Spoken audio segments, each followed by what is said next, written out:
You're watching a replay of Brain Drain with Rich Cabeceiras. For more videos just like this, hit that red subscribe button.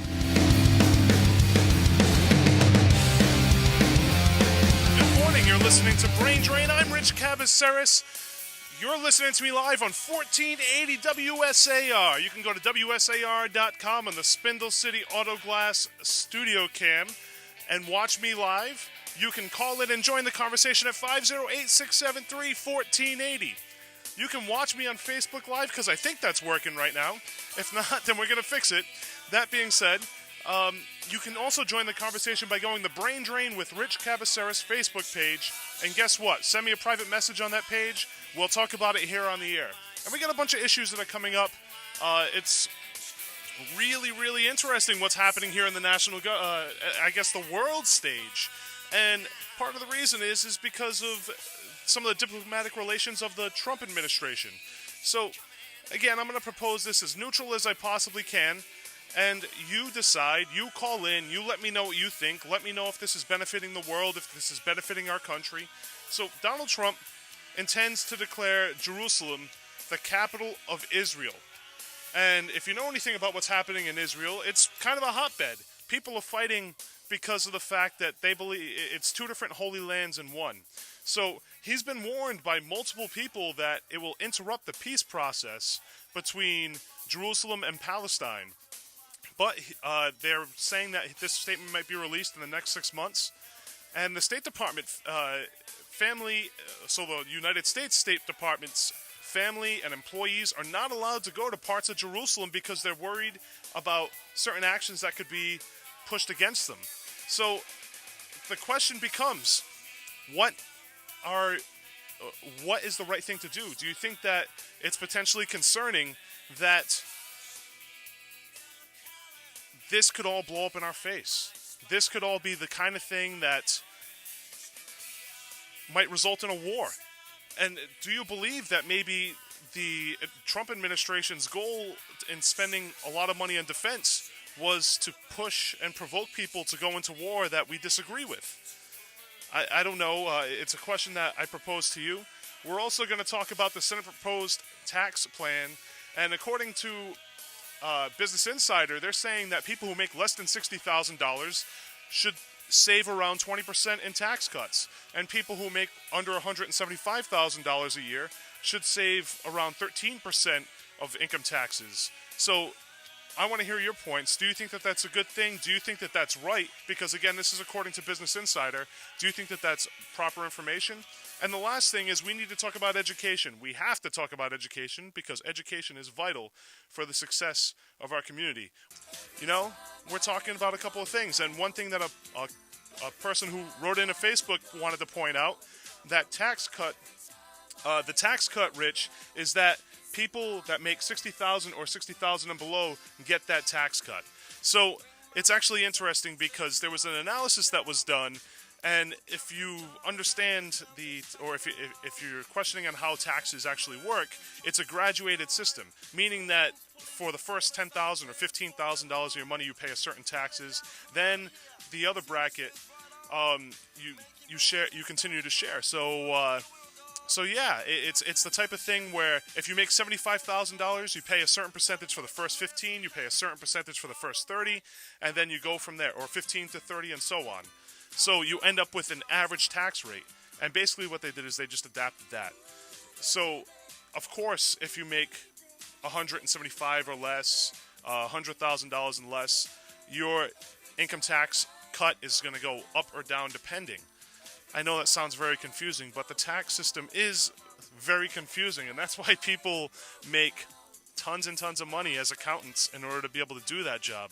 But we talked about education a little bit before going into the break. Let's talk about education a little bit more.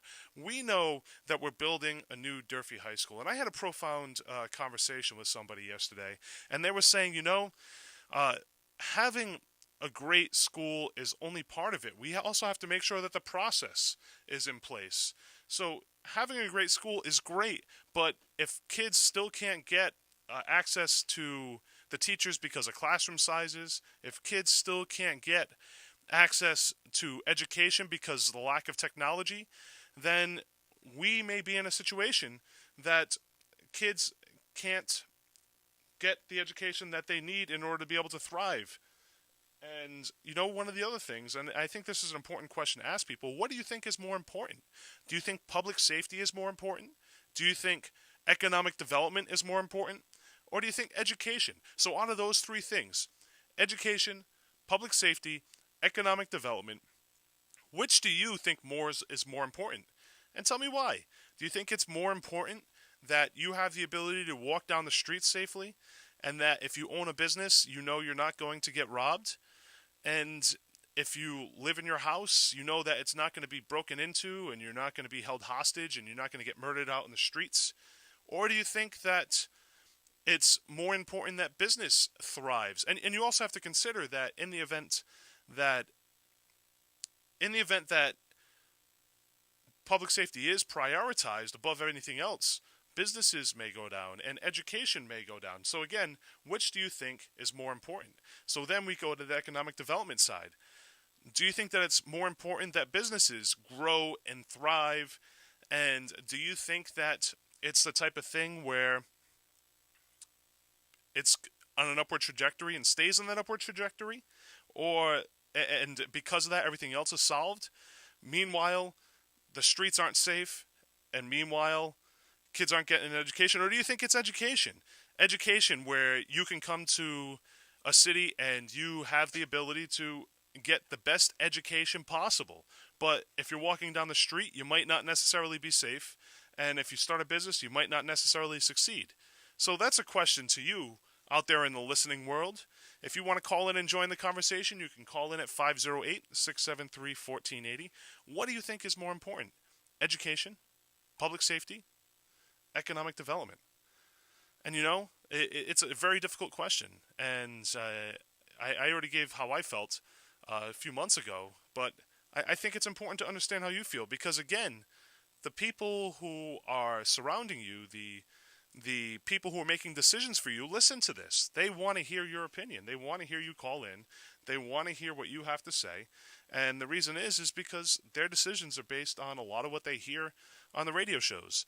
Because they should be based not on opinion pieces, but based on active research, based on scholarly articles at Harvard and dealing with subject matter experts. But unfortunately, that's not the way politics works. Politics works based on your opinion. And I think it's important to understand that. So a lot of times, policy is not passed because it's right or it's wrong or because it's well researched. A lot of times, policy is passed because enough people call and complain about something, and an ordinance is written. Caller, you're live on 1480 WSAR. Good morning. Good morning. How you doing? I'm all right. You? Not bad. You're talking about education. Have you ever read Charlotte Isaby's book, The Deliberate Dumbing Down of America? No, I haven't. Please elaborate. Well, it's basically a communist manifesto of how to break down society. And I've heard it's been implemented in this country since the late 1800s up until the year 2000. Okay, and I have heard about this book. And Charlotte Isaby was the head of education under Ronald Reagan. Okay. People keep talking about education, and we've been spending billions of dollars since the Johnson administration. And our education system seems to be going backwards instead of forward. The more money we spend, the less educated we seem to be. And like Charlotte says, the education system is not teaching our children knowledge. It's indoctrinating them into obeying authority. Now, what do you think why do you think that that's happening? What do you think that the current education system is doing that is causing that to happen? Well, because all they want is money. And once you learn that... Wait. All who wants is money? All the people who rule. Everybody just wants their pensions paid. And then nobody wants to take responsibility for their actions. All they claim is, it's my job. It's my job. So who rules? I'll just push the morals to the side. So the question is you said all the people who rule. Who rules? Who rules? You don't know? No.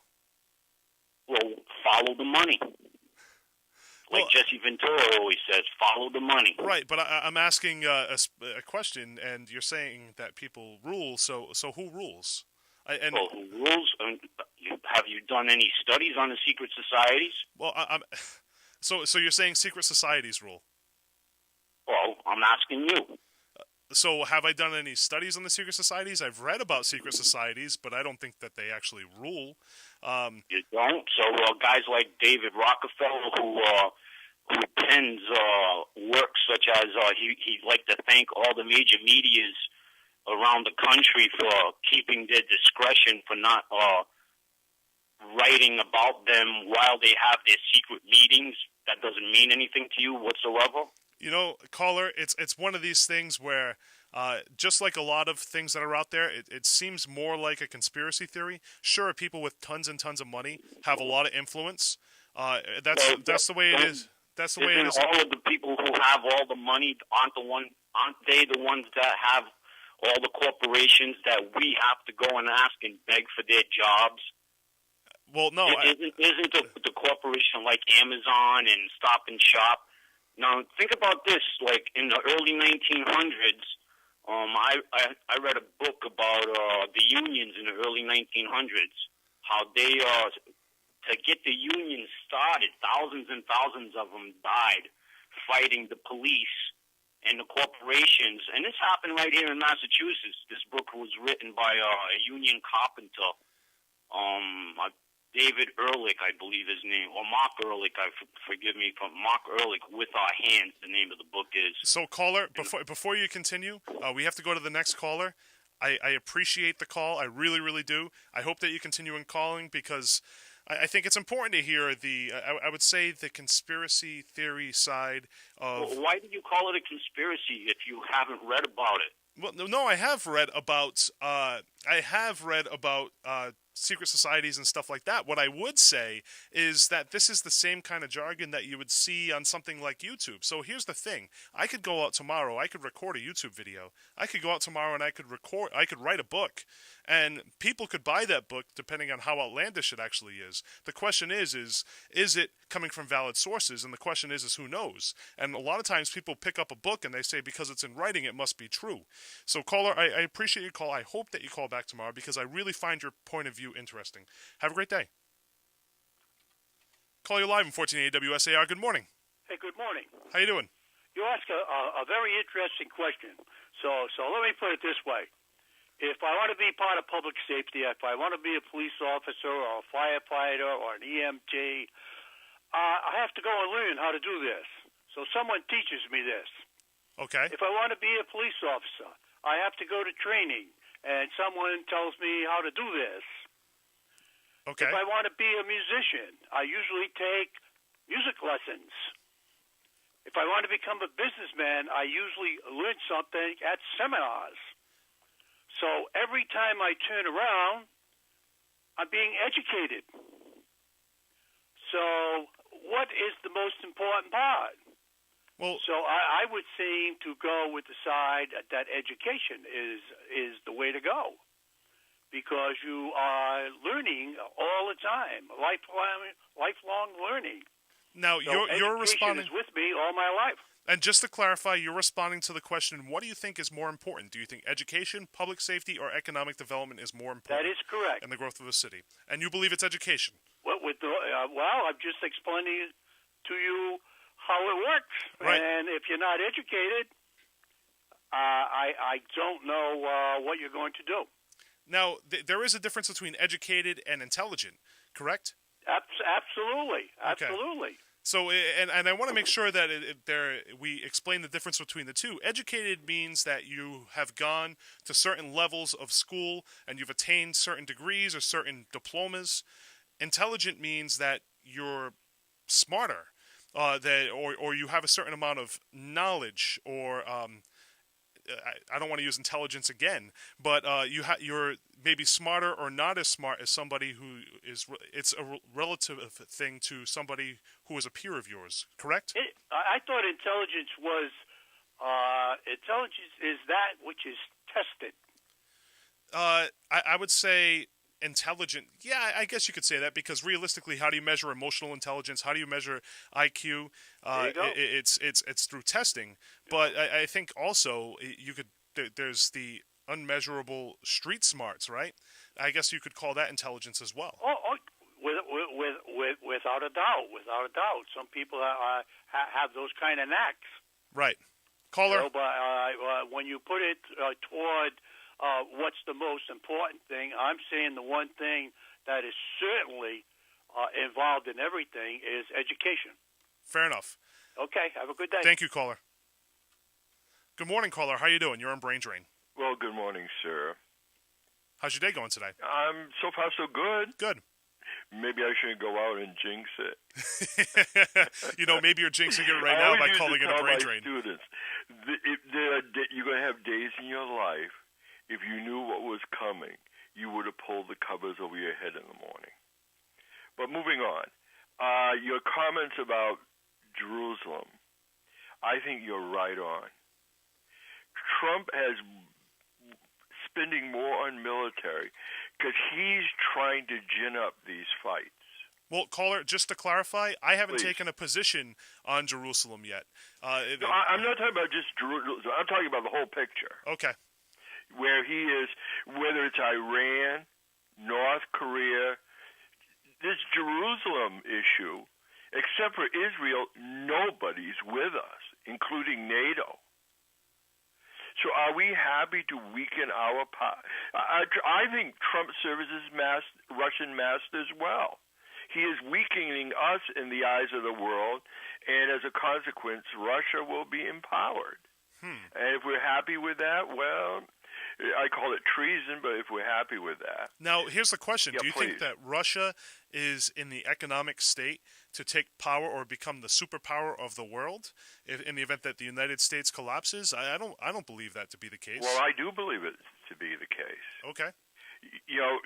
If we become less important, I think Putin is sitting there waiting to do a lot of stuff. I think it's more likely to be China. Or Oh, somebody. I'll include China, too. Okay. Which Trump has been very accommodating to China. He complained about their playing with the money. I forget what the exact terminology is, but he's done nothing about it. So you don't think it's going to be... Of course, he's gotten more businesses in China. So you don't think it's going to be North Korea that's going to be the new superpower of the world because Kim Jong-un is saying that he has the ability to hit anybody with a nuclear missile around the world? Yeah, right. The first nuclear missile that he fires ends North Korea. But I want to go on to education. Well, hold on. Before you do, please. I have the concern for North Koreans that when they shoot the missile, it's going to go straight up and land straight down on North Korea, ending North Korea. Well, that's the point I'm making. This is all being ginned up for two reasons. One, the military-industrial complex, make them richer. And number two is Trump thinks with his ego, thinks of himself as a 10-star general. All right, so you were going to talk about... More like a 10-star general, but hey, whatever. You were going to talk about education. Go for it. Yeah, I like education is not the building. I have forever believed you put a quality teacher, and I always felt I was one, and I'll give myself kudos. I worked hard and was creative to be a good teacher. You put a motivated student and a supportive parent, those three legs of the tripod, and you will have quality education inside of a barn. So, actually, it's interesting that you say that because the person who I talked to yesterday, who was part of that, I'd say, profound conversation, said, where would you rather have surgery? In the best facility around the world with an okay doctor or with the best doctor in the world and a Kentucky Fried Chicken? that was the exact statement. I don't know if I'd go with the Kentucky Fried Chicken, but I get the point, and I agree. No, I don't necessarily agree because when you talk about the masses, when you say, all right, first of all, if you have a deplorable school, what are the odds that you have every single best teacher? A deplorable school is unacceptable. And that's what we have right now. Well, that was because of a lot of corruption at the time. Right. So they need a new facility. But you got to deal with that. I get that. But because you load, the point I think I know I'm making, because you load up a school with computers and Chromebooks and smart pads and iPads and everything else, does not mean you're going to end up with quality education. I learned from experience that I could do wonderful work. I was a science teacher with demos and labs on the cheap. Caller, thank you for your call. My hero was Jerry Ellis. Do you know who? I'm kidding. You know who Jerry Ellis was? Caller, thank you for Building 19. Good So- stuff cheap. I'm going to let you have the last word real quick, and then we got to go to the next Well, caller. that is the word. All right. Thank you Bye-bye. so much. Have a great day. You too. Caller, you're live in 1480 WSAR. Good morning. Hey, Rich, I just wanted to mention something to that, not the last call, the one before, about that's an extremely difficult question, education, economic development, or public safety. And I don't know if anybody can really come out with the correct answer for that. But as far as the education, there's a thing called OJT, on-the-job training. Yep. You can be a police officer. You can be an EMT. You can be a firefighter. You can be educated at Harvard. I don't care where you're educated. Your experience and your education comes from on the job, and I don't care what profession you're in. So education is absolutely extremely important. But until you get out into the economy and into the world, that's where your education comes in. That's it. You learn the job, and I think you would agree with that. Go to And I think 7-week, 10-week training program to be a firefighter, but until you sit in that truck and you approach that first building, you have no idea what you're doing. Same as a police officer. right, and I think So- that's the conversation of what's the difference between education and intelligence, right? Yep. So what's more important, to be highly educated or highly intelligent? And That's it's a difficult question, and I don't think you'll ever get a true answer of which is more important. So. well, I'll argue that somebody who doesn't have a proper education can get their hands on as many books as possible and learn as much as possible by real-world experience. They have a very good likelihood of being able to compete with somebody who has a PhD. Yep, I agree. Yeah. Caller, thank you so much for your call. We're going to go to the next call. Good morning, caller. You're on Brain Drain with Rich Cabeceiras. How you doing? Well, good morning. Good morning. Education and economic development go hand in hand. All right, so the question again is, which do you think is more important, education, public safety, or economic development? Would have to start with education. Okay, so education is more important. If you go into nursing or whatever trade you're going to go into. All right, so let's say this. You have $100 million, and you have the ability to divvy them up between the three entities. How much do you give the schools? How much do you give? And you let's just call it percentages. I always supported education to begin with. All right, so you're going to give 50% to the schools, and then 25% and 25% to public safety and education. I'm sorry, economic development. I guess. Okay. Sounds good. Yeah. Hey, are we all getting a tax cut now? It looks that way. So I read this Business Insider article today that's saying that if you make under $60,000 a year, you're going to get a 20% tax cut, which is cool. And if you make under Ain't 100, what I heard, though. Go ahead. and if you make between $175,000 and $60,000, you're going to save anywhere between 20% and 13% on your taxes, which is also cool. And they're talking about the some of the things that you get to write off on your taxes, things like the interest on your mortgage, the interest on your student loans, those are going away. The earned income tax credits, but I'm sorry, not the earned income tax credits. That's staying. That went up $100, something like that from the following year. What went up $100? Earned credit. Okay, so the question is did you make more money than you did the previous It's year? $45,000 and under. Okay. And you got to be married, and you and your wife's making $45,000. And again, It's $500. Then it goes from if you have a child. If you and your wife working and you have a child, it's $3,500. right, and But payroll tax on $45,000 is about $9,500 taken out for the whole year. That's everything. That's Medicare. That's everything. Go ahead. And again, this is according to a Business Insider article. And yes, you're right. The credit for you having a child is going to go up. So is that $100 though? right? Hey, you can buy a toaster. Well, if you're buying a $100 toaster, then you've got a lot less problems than I have. Huh? Are toasters going for $100 these days? Come on. Yeah, good one. Well, what's a good toaster? Does it also have a TV on it so that way you can watch TV? You don't think so? I wouldn't doubt that there's toasters with TVs on them. Caller, thank you so much for your call. All right. Have a great Enjoy day. your day. You too. Bye. Call you live on 1480 WSAR. This is Brain Drain. I'm Rich Cabeceiras. Good morning. Good morning. Yeah, I think public safety is more important because if you're dead, then education and economic development doesn't matter to you. You know, that's a great point. And just like one of the callers said previously, it's a very difficult question because there's no real right answer. But you're right. If you're dead, how can you get an education? How can you develop a business? Right. So the other question is, if you had, say, $100 million, what percentage would you give to education, public safety, and economic development? I know that's a real difficult question, but give it a go. If I had how much? Let's call it just percentages. We'll say $100 million. Oh God, I don't know. I'd give a lot to public safety. I'll tell you that. All right. So what, 50% of that? 45%? I'd probably give 50% to public safety and then split the rest between the other two. All right. So education and economic development would get 25% apiece. Yeah. So that would represent $50 million for public safety, $25 million for economic development, $25 million for education. That's I think it's a fair argument. And the big question is can one exist without the other, right? I think I'm more concerned about my safety than I am anything else. I think that's a fair point, caller. Oh, and the other thing about the people getting a child tax, the tax credit? Yeah. What about those of us who don't have kids? What about all these years, people I've known have credit for having kids. Well, we non-kid people, we feel penalized. So where's our tax credit? What about if you have dogs or if you adopt dogs? I mean, shouldn't we get a credit for that? That's a fair point. Caller, thank you so much for your call. We got to go to a commercial break. Caller, you're live in 1480 WSAR. Good morning. Hi, good morning. How you doing?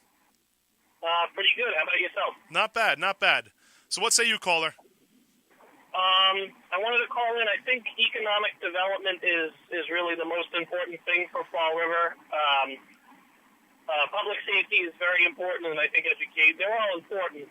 But I think when it comes to developing the city, to making the city a better place to live for the people who live there, and for people who are just passing through, it has to be economic development. Because if you look at the people who are educated, who might work in the city, chances are they probably don't live in the city. I mean, there's tons of lawyers' offices, there's tons of doctors' offices.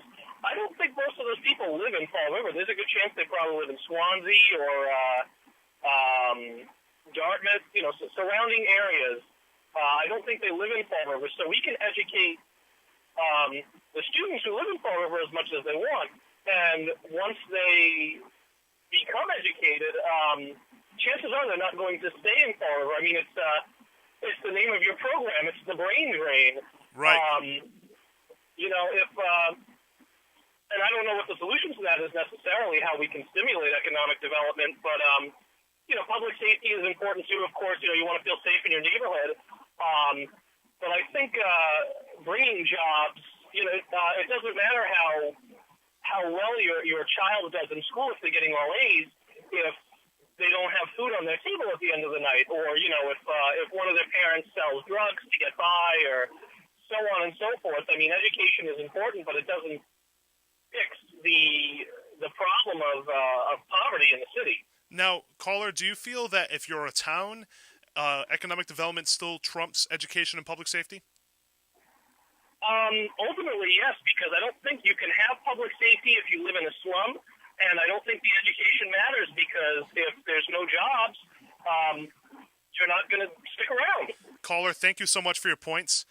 I hope you continue to join the conversation in the future. Have a great day. You too. Thanks.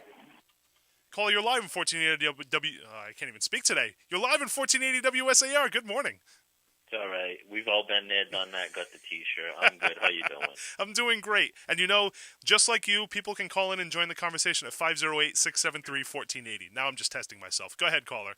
Nah, I hear you. I mean, we all want to make money. When people make money, they're happier, they're less depressed, and there's less crime. That's a proven statistic. You guys can look that up. How do we tackle this problem? Okay, I kind of differ from the last caller. I believe education does breed a different way of thinking, and that's what we need, a different way of thinking in the aspect of we don't have to reinvent the wheel. but we got to change the way we do things, all the way down from the local level to the government. We got to change our way of thinking. I don't know why we're talking about, and I keep saying this. I'll have to say it till we're a broken record. It's 2017. We're going into 18 now, and why don't we got the solar panels? Why are they more incentives on people who run solar energy? I mean, this is legislation. A lot of this lays in the government's hands in the legislative process and the laws and the gray areas of certain laws. I mean, a lot of people could be living better if there was less regulation. It seems like there's less regulation where there should be more, and there's more regulation where there should be less. So let's talk about that a little bit. Let's explore there's less where there's more, and there's more where there's less, where there should be less. So do you think that the FDA should be regulated, or food and drugs should be regulated more or less? You have drugs not regulated by the FDA, and sometimes they're proven healthier for you. So it depends on what kind of product or manufacturer you're talking about. Okay. Caller, thank you so much for your points. I'm going to go to the next caller because we're getting ready to get to the news break, and the phone lines are lit up. So thank you. Have a great day. Call you live, 1480 WSAR. Good morning. Good morning, Rick. How you doing? Good. I'll speak quickly and just tell you a brief story. All right, you got 1 minute, so go for it, caller. Okay, no problem. My grandfather, right? Yep. I don't know what education he had in St. Michael's. Came to this country, got hurt on a tanker, collected a settlement, opened a fish market at the bottom of Columbia Street. Okay. My grandfather's name was Papazolich. What education he had, I don't really know. But he was so successful that he bought the entire block where Columbia Jewelers is right now. Wow. Okay. Then he purchased in cash 290, 284 Columbia Street, $6,000 from a Mr. Goldberg. Moved his family in there. My father worked for his father. My grandfather got killed crossing a Broadway going to the Syriana. Gangrene set in and he died. He died when I was 5 years old. But Caller? I still remember a little of him. Caller, we have to cut you there because we're getting ready for the news. But what I'm saying is, it's not so much what you know. It's what you know how to do. Thank you so much. Thank you for your last word. Have a great day. Good morning, Rick. How you doing? I have a question, first of all. Sure. How is Margaret? I haven't heard her call in such a long time. You know, she hasn't called into this show, but she calls into the Will Flanagan show on a regular basis. Oh, okay. See, I don't listen to him a lot. Okay, but she's all right then. Yeah, I think that she's okay. And as far as education, I can talk what happened to my youngest son. He was educated in Fall River. Then he went up to UMass Amherst for his bachelor's and his master's. He lives in Holyoke. He teaches in that community college. He'll never come back to Fall River. He says the only reason he comes is to visit me. But, that he doesn't want to come back here. Now, which do you think is more important? Do you think it's education, public safety, or economic development, and why? I think all three go hand in hand because you need all three. You know, you do. Because if you're educated but you're not safe, what good is it? You know what I mean? If you're going to be worried about getting shot or mugged, So, Right, and it's funny because I actually want to give kudos to the people over at the Herald News because the reason why I'm able to talk about this is a question that they asked every single mayoral candidate in one of the columns. So that was, let's see, maybe 4 months ago that they did that. So now I'm bringing the question to you because you callers are infinite in knowledge, and I want to make sure that you have the opportunity to answer the questions as well. Right, it's a hard question, very hard. It is. It totally is. Yeah. Because they're all so important, Right, caller. But, thank you for your call and thank you for sharing the story about your son and how he's talking about never coming back. No, he said he will never live in Fall River again. Thank you so much, caller. All Have right. a great day. Have a good day, Rick. You too. Thank you. Bye-bye. And you know what? We're talking about a few things today, but the main topic that's kind of come up is what do you think is more important? Do you think that education for a community is more important? Do you think that public safety for the community is more important? Or do you think that economic development for the community is more important? So this was all spurred because of the conversation about education as a whole. And it was because of a profound conversation that I had yesterday. And the conversation was, you could put people in the best building in the world, and if the process is not okay, it's still not necessarily going to work. So the question is what do you think? And the statement that was made, and again, it's, I'd rather have surgery from the best doctor in the world at a Kentucky Fried Chicken than a doctor who is okay at the best facility in the world. So how do you feel about that? Do you think that we need to also focus on the process? Do you think that because of the fact that classroom sizes are high, kids still aren't going to have access to the education that's necessary to succeed? Because there's one thing for sure. If kids are operating in a deplorable school, their education is probably going to suffer. But if kids are operating with teachers who are subpar, then their education is definitely going to suffer. And we saw that here in the community of Fall River for a long time when net school spending didn't exist. So the question to you is, what do you think is more important? Do you think it's more important to have a robust education system and spend majority of our money towards that? Do you think it's more important that the streets be safe, that you can walk down the streets at night safely, that you don't have to worry about somebody breaking into your house and killing you and your family? Or do you think that it's more important to promote business growth? That way you can get a job. That way your family members can get a job.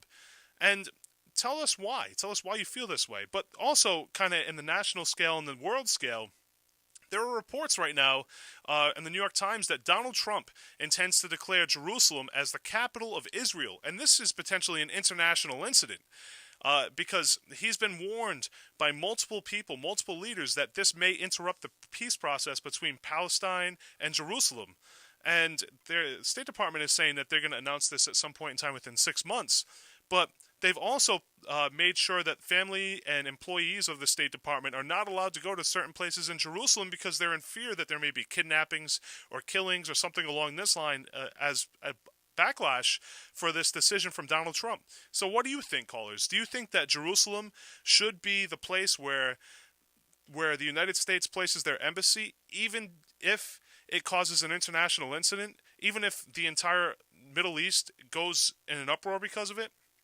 And, it's interesting that we talk about this because in the past budget, the Defense Department the budget was increased exponentially, and we already have the highest budget compared to everybody else in the entire world, and we're spending more money on defense now than ever. So maybe was this part of the plan where, I'm going to be able to say what I want, and in the event that you say that you don't like it, well, we have the best military in the world, and you're going to have to compete with that, or the best funded military in the world, and you're going to have to compete with that? That's a great question to you, callers, and you have the ability to answer that question at 508-673-1480. Do you like what Donald Trump has done with what's going on with Jerusalem? Do you not like what he's done? And tell me why. Tell me if you think that this international incident is just pulling us into war, and you don't like war. Or tell me if you do like war, and you think that this is going to pull you into war. And I guess the other side is, tell me if you like it because of the fact that this should have been done a long time ago, and it's about time that you feel that that somebody's putting their foot down about Jerusalem, the capital of Israel. And then we've been talking about the Senate proposed tax plan, and according to Business Insider, it's saving people who make under $60,000 around 20% of their taxes a year. And according to Business Insider, people under $175,000 and above $60,000, anywhere between 20 to 13% in savings in their taxes per year. But, we're going to bring the calls back to you because, again, you callers drive this show. So if you want to weigh in, if you want to talk about something else, guess what? You have the ability to call into this radio show at 508-673-1480. Join the conversation, state your opinion, because you drive the show. And here's the cool part about this. Not only do we listen, the people who are actually you at home and everybody else who who listens, but I'm telling you right now, the local politicians are listening to this show. If if you want to talk directly to the mayor, if you want to talk directly to your city councilors, to your town selectmen, to your town councilors, guess what? They're probably watching this on Facebook Live, and if they're not watching it on Facebook Live, they're listening on 1480 AM, and if it's not them, it's one of their staffers. And you know why? Because your opinion matters to them. That being said, we're talking about a lot of things today. We're talking about education. We're talking about national politics. And, we're going to expand the conversation at the national and the world side. So, first, one of the things that I'm still frustrated about what's going on the world scale, how about that, is what's happening in Myanmar. So, in the United States, we are not talking about what is happening in Myanmar. And Myanmar is a place where Buddhists and people who practice Islam, people who are Muslim, live or coexisted at one point in time together. And now there's been this mass genocide of people of the Islam faith, and those people are fleeing to places like Bangladesh who are also poor. So we are not talking about it here in the United States. We're not talking about it at all. And the question becomes, if these folks were Christian, would we be talking about this? And the other thing is, when it relates to this situation, what's going on in Jerusalem, if, say for instance, it was the Jews fighting Christians, would Donald Trump come out and say that Jerusalem is going to be the capital of Israel? Let's switch the tables, and let's say that Palestine is occupied predominantly by Christians, and Jerusalem is still occupied by Jews. The question becomes, would Donald Trump still make the same move? So, I guess now is a good opportunity for me to be able to talk about what I feel. And let's take a dramatic pause for that. I think that one of the things when you're the president of the United States is you have to realize that you shouldn't be trying to force other countries to believe what you believe and see things the way that you see them, unless you're trying to work with those other countries in order to be able to allow the mutual success of both countries. That being said, to force your opinions on a country that is unwilling to accept those opinions is almost declaring war. So, my concern is, if Donald Trump does go and do this, we could see a land war. And then it would make sense why the defense budget has been propped up the way that it is. And if you've been listening to the show for a while, I don't hate Donald Trump. I didn't support Donald Trump. I didn't support Hillary Clinton either. I want to see the President of the United States be diplomatic. I want to see the President of the United States be presidential. I don't want them to spread propaganda political pieces against the Muslim community. And there's a reason for that, because the picture that we paint here in the United States is a lot different than the picture that actually exists. For instance, whenever we talk about, if you go to Fox News right now, and if they talk about somebody who is Muslim, the first thing they're going to show is people who are committing terrorist acts. They're not going to show people who are peacefully walking the streets in groups, or sitting down having conversations, who are also Muslim. And there's a reason for that. People want you to be afraid.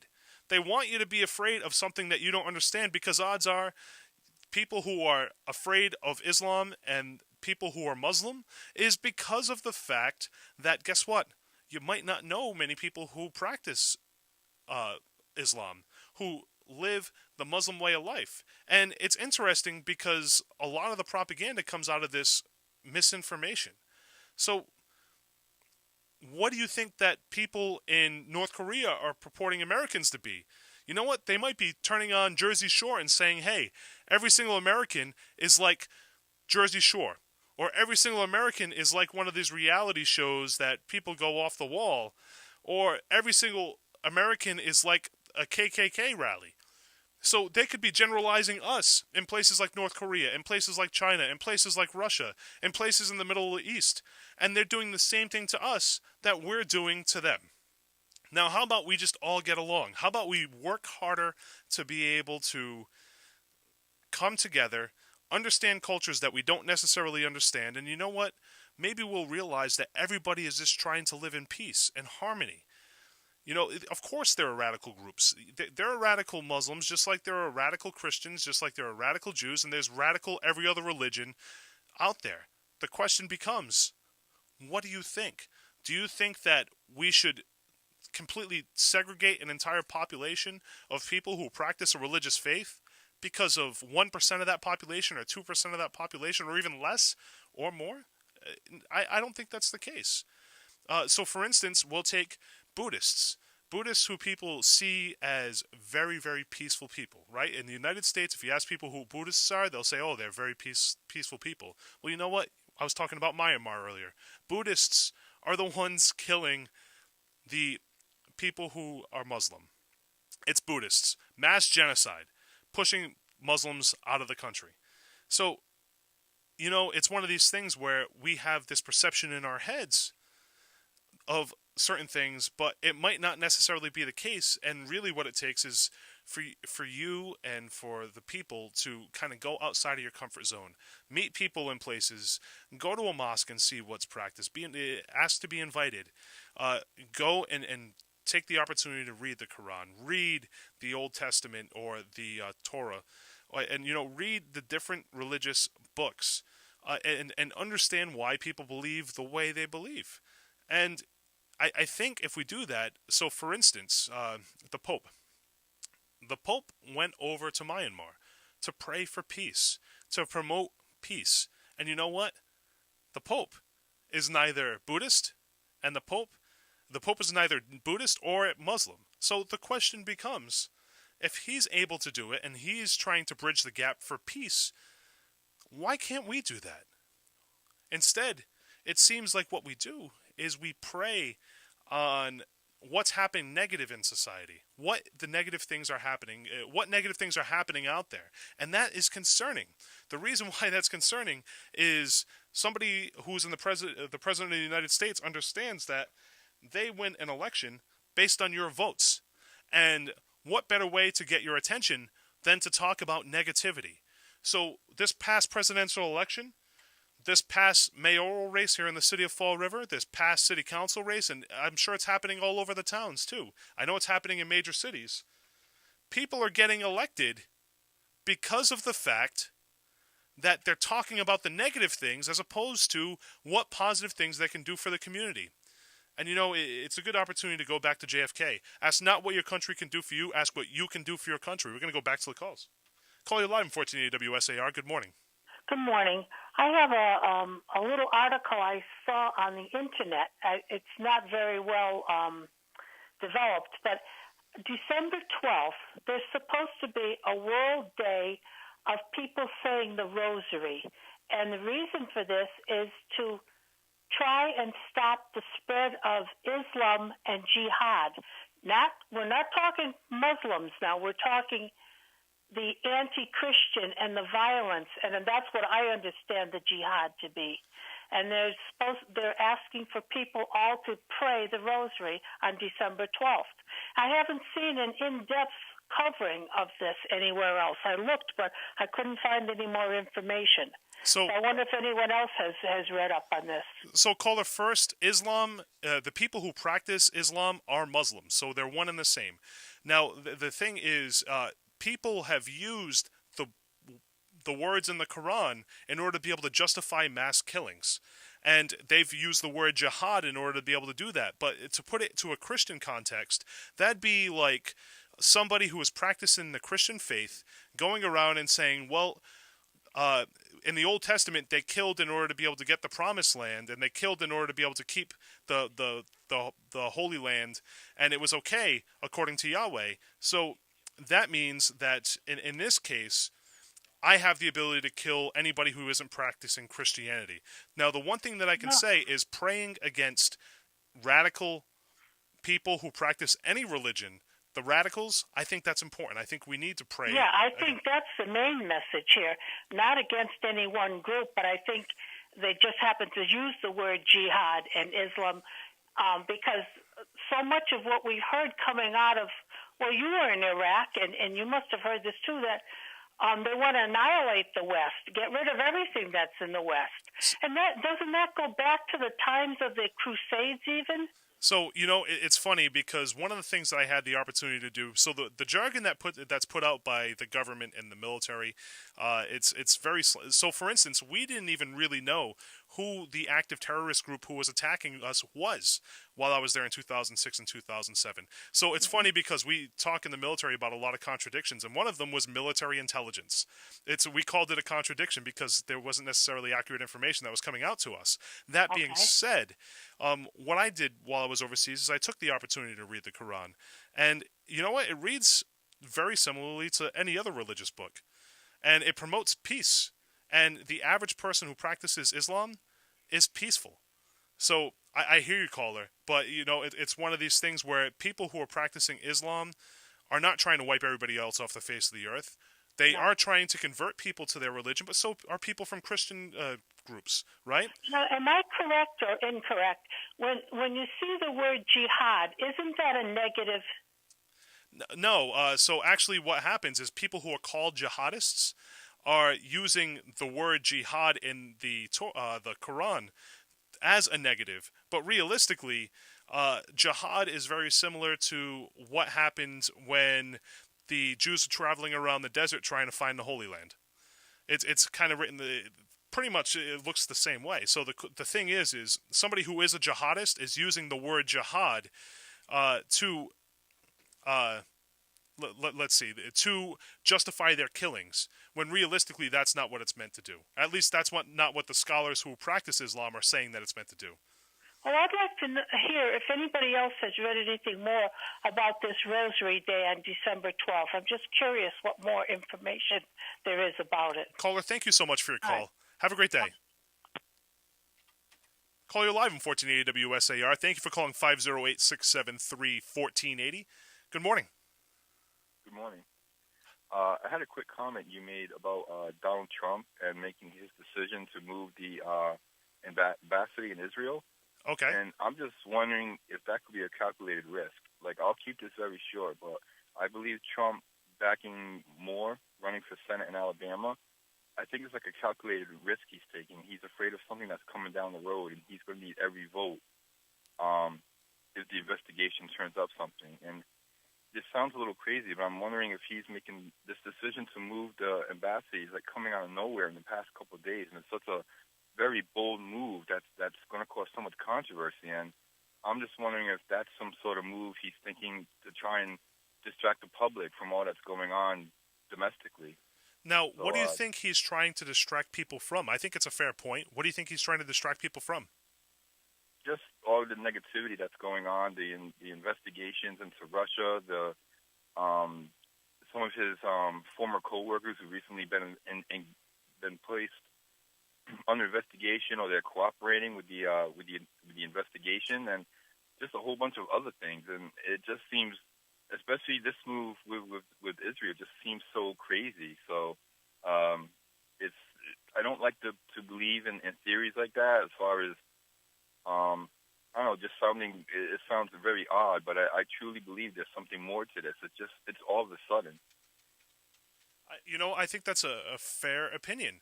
I think it is all of a sudden. I think that a lot of times they're using tactics in order to be able to sway people away from what's actually happening. That's something that the government's been doing for years. So I think that's a fair concern. And is it trying to steer people away from an investigation?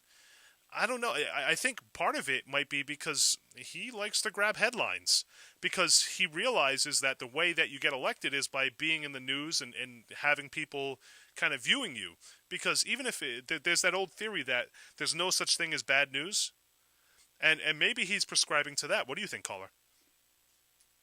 I just think it's very scary that with all those people he's surrounded with, no one's being able to slow him down or talk him out of it, or just say this is a really bad idea. So it's pretty scary to see the government make such a bold move so fast, so shortly. Yeah, it is such a bold move, and it potentially can cause an international incident.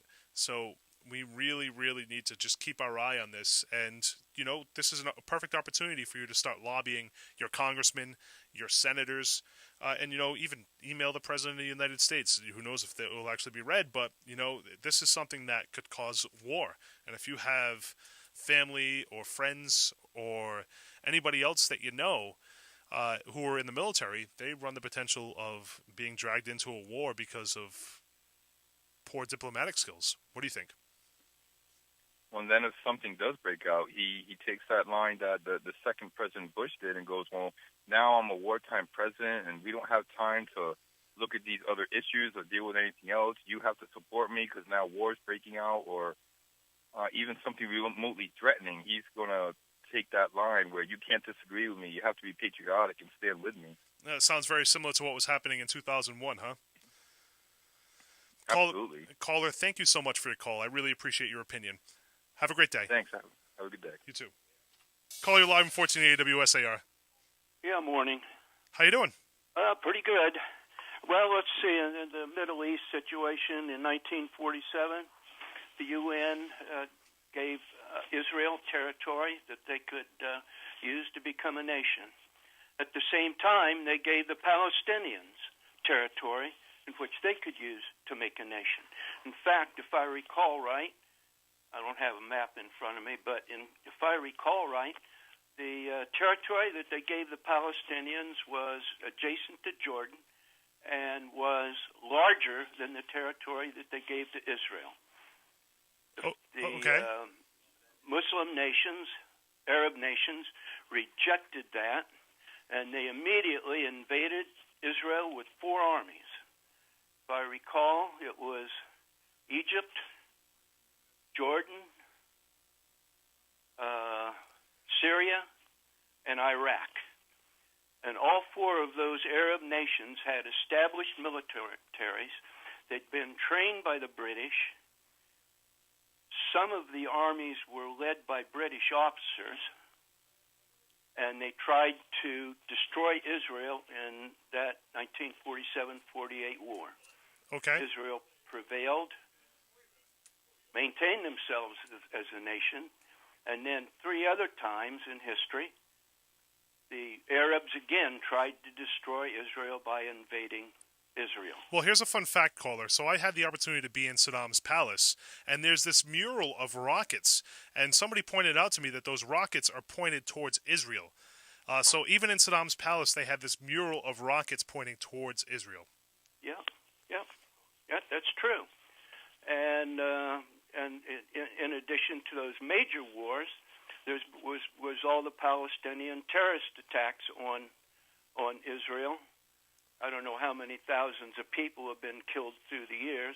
One of the things that they were able to do was decrease those numbers of terrorist attacks by building the wall. Okay. What's not generally understood is the people of Jordan are Palestinians. So, caller, just to put it to a brief point, I'm going to let you state your point, and then we got to go to the next caller because this is the last segment, and we want to let everybody get in. So, go for it, caller. Yeah, I was just saying that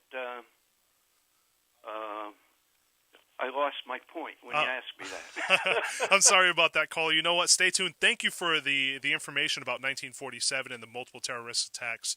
And you know the other thing, and thank you for your call, caller. Well. The other thing to point out is, there have also been attacks on Palestine from Israel and vice versa. So there's actively fight happening right now between the two countries. Call you live in 1480 WSAR. Good morning. Wasn't Jerusalem a West Bank town prior to 1967? State the question one more time. It was a West Bank town, right? I don't know. I think it was. I think it was part of Jordan. Okay. Or called Transjordan. Okay. But anyway, I think Jerusalem should be an international city. Okay. Which I think it has a semi-status as, that it does now, For Trump to do that and relying on the suggestions of his son-in-law, right, to make Jerusalem the capital of Israel is telling the Palestinians and the Arabs in the Middle East that any peace process is dead, basically. Caller. And that the two state solution is also dead. Caller, thank you for your call. Do you have any final point, or are you good? No, that's about it. All right, caller, thank you so much. Have a great day. You too. Thanks. Call you live in 1480 WSAR. Good morning. Real quick, Rich. Behold, I send you out as sheep amidst the wolves. Is that real? So make a larger point. This is all foretold. I mean, signs are there. You just got to look. You got to do your research. You got to dig. Okay. Find it. You feel it inside. It's good and evil, bad and it's the oldest battle since the beginning of time. So if this is foretold and if this is predestined, then that means that free will would not exist. And that would mean that all the research and stuff like that, all the education, all the good that people are trying to do would all be for naught because everything was predetermined. How do you feel about that, caller? No. Well, here's the thing. We have the choice to change. That is free will, Rich. We have the choice to change. Agreed. Within us. It's within us. But it's the greed. It's the devil. And whatever religion you believe in, there's a good and there's an evil. Well, and if you're a Buddhist, there's a good chakra, bad chakra. You know what I mean? So it depends on what religion. But at the end of the day, I think we can all agree on this is the oldest battle since the beginning of time. Conquer and divide, good versus evil, black against white, Sunni against, Shiite. I mean, this goes on and on. Caller, I got to interrupt you real quick. You got 10 seconds. Make your final point. Let's all get along. Let's try to get together. We still have a chance to change things. It's who we put in power. The needs of the many outweigh the needs of the few. Or one, Gene Rottenberry. Caller, thank you so much for your call. Thank you so much for your profound point. I really, really appreciate it. You're listening to Brain Drain. This is 1480 AM. I'm Rich Cabeceiras.